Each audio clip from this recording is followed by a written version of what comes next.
My initials are LSD, and we're going on a trip together somewhere. Who was the man in the red vest? Lee Sherman Dreyfus, or LSD, was president and later chancellor of the Stevens Point campus from 1967 to 1977, and led the student body on a trip that altered the very fabric of the university. He is described as having a very powerful personality, and reactions from the faculty and students of the era vary greatly. Lee Sherman Dreyfus was an interesting character. He was full of himself. He was blowhard. He was a self-promoter. It was a person that I never really, liked personally very much. He was, I think, very good at promoting the university. He promoted both his own career, but in the process, he promoted the university, and he had some good qualities, I think. So my first impression of him was, that very forceful personality, but not going anywhere. He came across very strong and likable, but didn't seem to have where he was going. He was very good at speaking. He could have an audience in the palm of his hand, but when you got done and left the room he was speaking in, you scratch your head and wanted to know what it was he said. Okay. He was very good at what he did, but it didn't have a message. He was a main upfront position, so he represented the university mainly externally, very heavily, and he was very much involved with students, and so he was known as the student's chancellor, which is also why the University Center is named after him. During the 1950s and 60s, the campus underwent a boom of post-war enrollment and had to construct additional buildings to accommodate the increased number of students. Then along came LSD. Dreyfus guided the campus through this period of profound change, which led to increased student involvement on campus. He also oversaw the merger of Wisconsin State University into the current UW system. Under Dreyfus, the campus also consolidated departments, constructed new buildings, founded the Schmeeckley Reserve, instituted co-ed dorms, and established the ROTC. However, this story is not just about a man. Dreyfus serves as a symbol, a lens through which to evaluate the changing character of not only the university, but also of student involvement during a great moment of uncertainty. Nothing captured this period better than the 1971 issue of the student yearbook, The Iris. It features a trifold with sections on the Vietnam War, environmentalism, and Playboy, and presents a three-pronged approach that highlighted major student concerns. Students tackled several controversial issues in this period. However, Vietnam inspired the most activism, and during the Dreyfus years, it was seared into the students' consciousness. The institution of the ROTC, our Reserve Officers Training Corps, during this era inspired widespread activism on campus. Such activism was due to the intense controversy surrounding the war in Vietnam. The culture on campus was really a different time period than we see today for many reasons. But the ROTC and me as what became an anti-war activist or participated in other peace activities, let's say, became a focal point not so much because of the potential student recruits, but just because it was somewhat envisioned as a military recruitment or outpost on an academic environment. We actually occupied Nelson Hall for two reasons. The armory for ROTC was in the basement of the Nelson Hall at that time.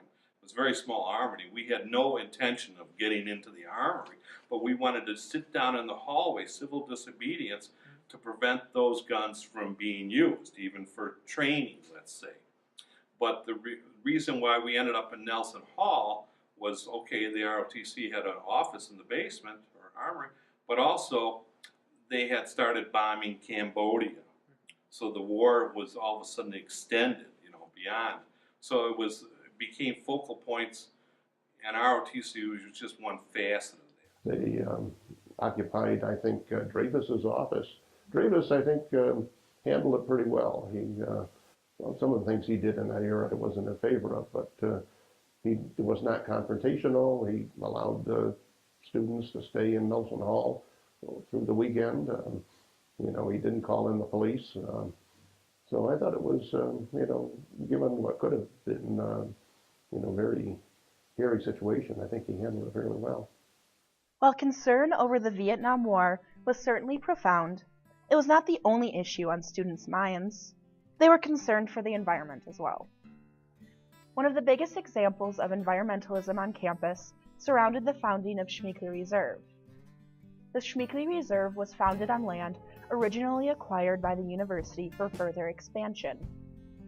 The North Campus Planning and Utilization Committee was formed to determine the future of this parcel. The committee's ultimate decision was that the land should be set aside as refuge for wildlife, for research and education, and to serve the recreational needs of the campus and the community. In the end, this decision formed the guiding mission of the reserve. Controversy ensued when Century Insurance expressed interest in building their facilities on the wetlands. The building was actually built in the wetland area. And so consequently, they needed fill for that area. And that fill then became a lake. And they called it, it was never named it, but it was called Dreyfus Lake because Dreyfus was the chancellor at the time. And that was actually not the true name of it. And it was later actually given a name. I don't know if anybody calls it that, but it was actually dedicated to Jonas, who was the president of Century and chairman of the board of Century, John Jonas. And so the lake is actually called Jonas Lake. That lake, which is out there, is not a natural lake. And so that was done for fill for the building, which created some environmental issues. It also created issues that students swam in that lake. Well, there was problems of students swimming in that lake. It's a lake, it looks like you should swim in it. But the fact is, because it's not a natural lake, it doesn't have natural feeding to that lake. So there's a high bacterial content there. So that's a problem that exists to today. So it's an area that was artificially created. So those are environmental issues that were raised at that time. In addition to activism surrounding the Vietnam War and environmentalism, the feminist movement was a catalyst for confronting gender inequality on campus. And what better way to confront gender inequality than to include a Playboy centerfold in the yearbook? On the surface, this may seem shocking, or even downright offensive, but the creators of this racy edition were mocking gender stereotypes. While it may have made light of a serious topic, it pointed to larger concerns regarding student sexuality. Not only were students sexually active, but they had multiple partners by the time they reached their senior year. According to results from a poll taken in 1971, a typical WSU student believed in premarital sex, was not a virgin, and was not attached to any one individual. Students called for increased gender equality and for the abolition of rules that discriminated against women. The end result was co-ed dorms and the lifting of regulations that prohibited students from conducting their overnight activities safely. In the spirit of sex, drugs, and rock and roll, students were also involved in activism relating to the legalization of marijuana, as well as the ability to consume alcohol. And what better form of activism could there be to usher in the reign of LSD? According to a 1971 student survey, 65% of students approved legalization of marijuana, with 53% having tried it. The students never protested louder nor fought more aggressively than they did for their right to drink. Months before Dreyfus took office, Wisconsin's governor supported legislation that would increase the drinking age from 18 to 21. The result? Beer riots.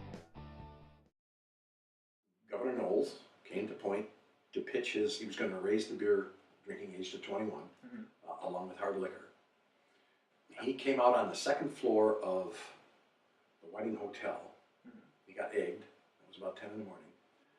And then I was studying over here, but I saw all of these kids going by down the street and then onto Main Street and going west. So I got done with what I was doing and decided to go see what was going on, because there were dozens and dozens and dozens of kids going down. And what had happened apparently is that when the kids got done downtown, Stevens Point had only one stop and go light on the corner of Main and Division. Those are two main highways now, 51 and 10. If you were going to go east, west, north, south, you had to go through that intersection. So the kids started a bonfire right in the middle of that intersection. And nobody could go anywhere. It was interesting.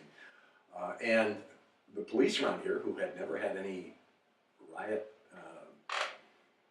training, didn't know how to handle it. The fire trucks weren't allowed to get in. The students just massed in the streets and wouldn't allow them in. So there it sat for quite some time. Finally, at some point in the afternoon, the sheriff's department and the police managed to drive the students out of the intersection, so then they went down on the end of Clark Street. And there was a business there called Northwest Liquor. Had a Point beer truck sitting in the parking lot. They pushed the Point beer truck into the middle of the street, blocking the bridge, and trashed the truck. And by that time, it became the closest thing that Stevens Point would ever have as a riot, at least to my recollection, and yet we were not prepared for such. The next morning, they had actually authorities of sheriffs, deputies, police on every corner with a riot helmet on and a billy club, just standing there making sure this was never going to happen again. And they actually got quite a bit of publicity, and if you look in like newspaper archives, and we have a library that you can find things, Stevens Point beer riot and things like that. In this situation, the Stevens Point campus can be both compared and contrasted with the university in Madison. Protests on the Madison campus often turned violent, and the university's physics building was bombed in 1970, killing one person and injuring 3 more. While the beer riots on the Stevens Point campus certainly turned militant, subsequent protests proved to be peaceful, largely due to the charisma and skills possessed by Lee Sherman Dreyfus. A student editorial from the Counterpoint newspaper summed up this contrast and stated that, while neighboring Madison is a hotbed for social change, Stevens Point is dedicated to social, academic, and political conformity and stagnation. To characterize the lack of violence in Stevens Point as stagnation is perhaps unfair. The peaceful protests on the Point campus were largely due to student and faculty cooperation and the restrained reaction by campus administration. And at the center of it all, Dreyfus led the way. His open-door policy allowed for effective communication with students and allowed him to adequately address their concerns. Dreyfus left the chancellorship in 1977 and became governor of Wisconsin in 1978. But while he was president and chancellor, LSD took the campus on a trip that the university would remember for decades to come. And that is why his iconic quote still resonates today. Not only is it a clever play on words, it is a statement that rings true to his ability to work with students to create a better future. While he may not have been universally loved, he left a lasting legacy at UWSP. Whether this is due to his iconic red vest, passionate speeches, or rapport with students, the spirit of LSD lives on.